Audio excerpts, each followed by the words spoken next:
ये जो टीसीएस वाली घटना है जो नोएडा में हो रहा है, फैक्ट्री वर्कर्स का जो मेड्स का प्रोटेस्ट है और जो वेदांता ग्रुप में ब्लास्ट हुआ, राइट। ये चारों घटनाएं अलग अलग हैं और अलग अलग टॉपिक्स पे इनका डिस्कशन हो रहा है। कहीं हिंदू मुस्लिम हो रहा है, कहीं नक्सलिज्म का रोल बताया जा रहा है, अर्बन नक्सलिज्म का, कहीं मेड्स की मनमानी का बताया जा रहा है। बट अभी भी हम सही सवाल शायद नहीं पूछ रहे हैं, ये मेरा व्यू है। इन सारे सिनेरियोज में मैं एक अपना व्यू दर्ज करना चाहूंगा इस पॉडकास्ट के माध्यम से कि हम अभी भी सही सवाल नहीं पूछ रहे हैं।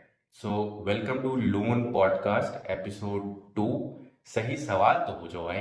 तो एक बार सिरे से सोचते हैं, ठीक है। टीसीएस में जो हुआ, ठीक है, एचआर मैनेजर इन्वॉल्व है, उनके सुपरवाइजर इन्वॉल्व है, जो एम्प्लॉयज थे वो कॉन्ट्रैक्चुअल एम्प्लॉयज थे, ठीक है, यहाँ तक ठीक है। एंड देन उनका एक्सप्लॉयटेशन होना, सेक्सुअल हरासमेंट होना, उसको रिपोर्ट करने के बाद उसको दबा दिया जाना, मैनेजर्स तक या उसके हायर लेवल तक बात नहीं पहुंचने देना।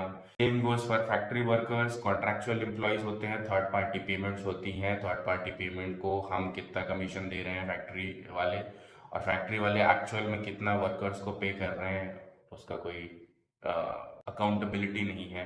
मेड्स का यही है कि हम कितना एक्सप्लॉइट कर रहे हैं एज अ कॉमन सिटीजन, वो भी एक चीज दर्शाता है। और जो वेदांता ग्रुप में हुआ, जहां ब्लास्ट हुआ और 9-10 एम्प्लॉयज मर गए, बट स्टिल उनके उनके भुगतान के लिए या उनके कॉम्पनसेशन के लिए अभी भी कोई क्लैरिटी नहीं है, ठीक। तो क्या हम सही सवाल पूछ रहे हैं? अब सही सवाल क्या है आप पूछोगे, तो सही सवाल ये है कि हम अभी भी कॉलोनियल माइंडसेट से बाहर नहीं निकल पाए हैं, जहां पे नौकरी करने वाला आदमी हमेशा पीपल इन पावर का नौकर ही रहेगा।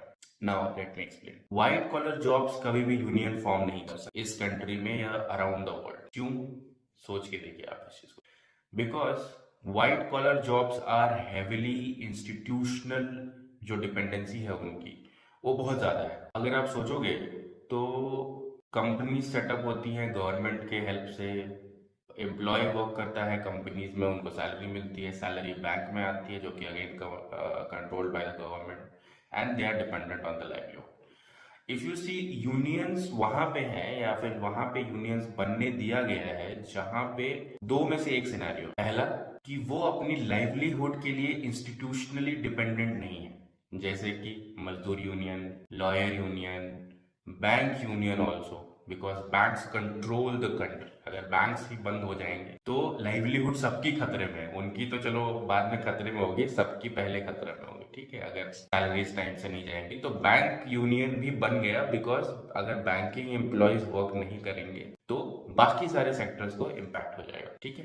तो पहली बात तो यूनियन कहाँ पे बना और कहाँ पे हमने डिमांड फुलफिल कराई, और या फिर फुलफिल कराने की हम कोशिश करते हैं। दूसरा एक और फैक्टर था जो मैं भूल गया बताना, या तो आप फ्री हो। फ्री कैसे हो सकते हैं? इसलिए किसान यूनियन है, ठीक है। हाँ, किसान यूनियन एक हिस्सा है जो कि फ्री जो कैटेगरी है, यानी कि आप अपनी मूल चूक रिस्पॉन्सिबिलिटीज फ्री हैं and you are not dependent on for your livelihood on any institution, ठीक है। फूड बेसिक नेसेसिटी के लिए आप किसी के ऊपर डिपेंडेंट नहीं है, तो आप फ्री हैं, और फ्री हैं तो आप यूनियन भी कर सकते हैं, आप प्रोटेस्ट भी कर सकते हैं, and that's why we have farmers union as well.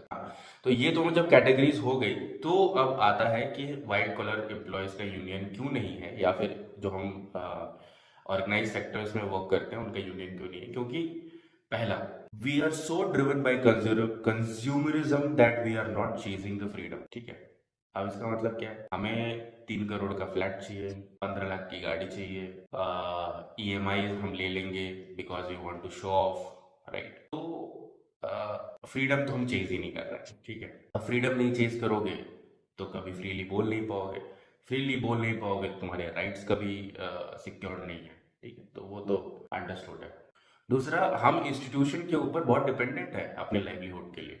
Like, if the institution doesn't pay us, we will not be able to survive in this world because A, we cannot grow our own food, B, we don't know how to build our own houses in the jungles, right? So, हम institution के ऊपर fully dependent हैं, तो हम अपने rights के लिए बोल नहीं पाते, ठीक है। तो अब जो हमारा एक कॉलोनियल माइंडसेट है that A worker will always follow what the boss has said, right? वो माइंडसेट आज भी प्रिवेल करता है एंड एक मूल चूक जो फिलॉसफी है दैट इक्वल ट्रांजैक्शन है जो वर्क है आपका, आपके और आपके कंपनी के बीच में या आपके आपके बॉस के बीच में एक इक्वल ट्रांजैक्शन है। तो अगर यहाँ पे इक्वल ट्रांजैक्शन होता है तो इक्वल डिग्निटी होनी चाहिए, इक्वल रिस्पेक्ट होनी चाहिए एक दूसरे के ह्यूमन राइट्स और ह्यूमन वैल्यूज को। ये सब चीजें जो है ये सब फिलॉसफी में अच्छी लग रही हैं बट इंडिया में वो फॉलो नहीं हो एंड अभी भी हम उस चीज को फॉलो नहीं कर रहे हैं या फिर हम सही सवाल नहीं पूछ रहे हैं कि अगर ये टीसीएस में घटना हुई तो इस तरह की चीजों को रिपोर्ट करने का क्या मैकेनिज्म है जहां पे एम्प्लॉयज अपने आप को हैरास्ड, मेंटली टॉर्चर्ड या मेंटली कॉर्नर्ड फील करता है, राइट? या फिर उसके साथ बायसनेस हो रही है based on caste, religion, birth, state और प्रमोशनल और एनी अदर थिंग।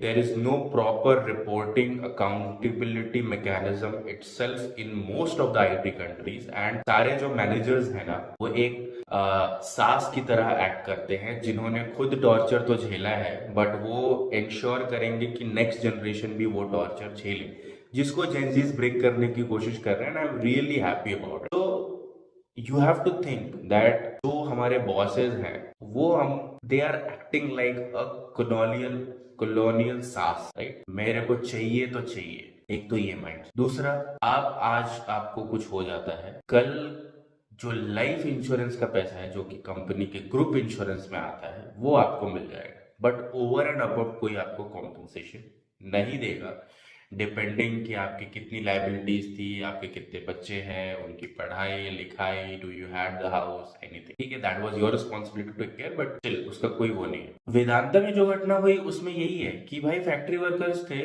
ब्लास्ट हुआ, मर गए बट उनकी अकाउंटेबिलिटी, उनका इंश्योरेंस कौन देख रहा है, कौन उसको प्रोसेस कराएगा?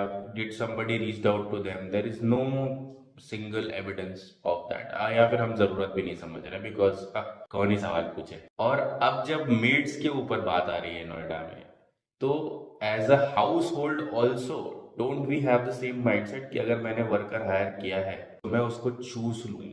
We don't try to consider that हाँ सामने वाला भी ह्यूमन है, आज शायद उसका थका हुआ दिन है या फिर कल उससे बात कर लूंगी या बात करके चीजों को हल किया जा सकता है। नहीं, मेरे को ये काम चाहिए, पैसा दे रहा हूँ। तो एज सोसाइटी में बहुत चीजें सोचने की जरूरत है। ये सब चीजें मतलब हम सही सवाल पूछ रहे हैं क्या, हम सही डायरेक्शन में सोच रहे हैं क्या, हम वर्कर राइट्स की बात कर रहे हैं क्या? और ये देखेंगे कि अब धीरे धीरे बिल्ड हो रहा है, it is building across every sector. हम इनकम टैक्स भर रहे हैं, हमारा कोई उसमें इनपुट ही दिए जा रहे हैं, आउटपुट तो हमें कुछ न हमारे रिटायरमेंट में मिलेगा ना कुछ। जब जैसे जैसे ये फ्रस्ट्रेशन या ये चीजें भरती जाएंगी बाकी सेक्टर्स में भी, and when you will realise that you run the world not the world runs you. Imagine कि अगर इस इंडिया में 90% white collar jobs stop working. 90% छोड़ो यार, आईटी सेक्टर ऑलमोस्ट कितने सारे एम्प्लॉयज को एम्प्लॉय करता है और अगर आईटी सेक्टर काम करना बंद कर दे एक हफ्ते के लिए भी, can you imagine the impact on the economy?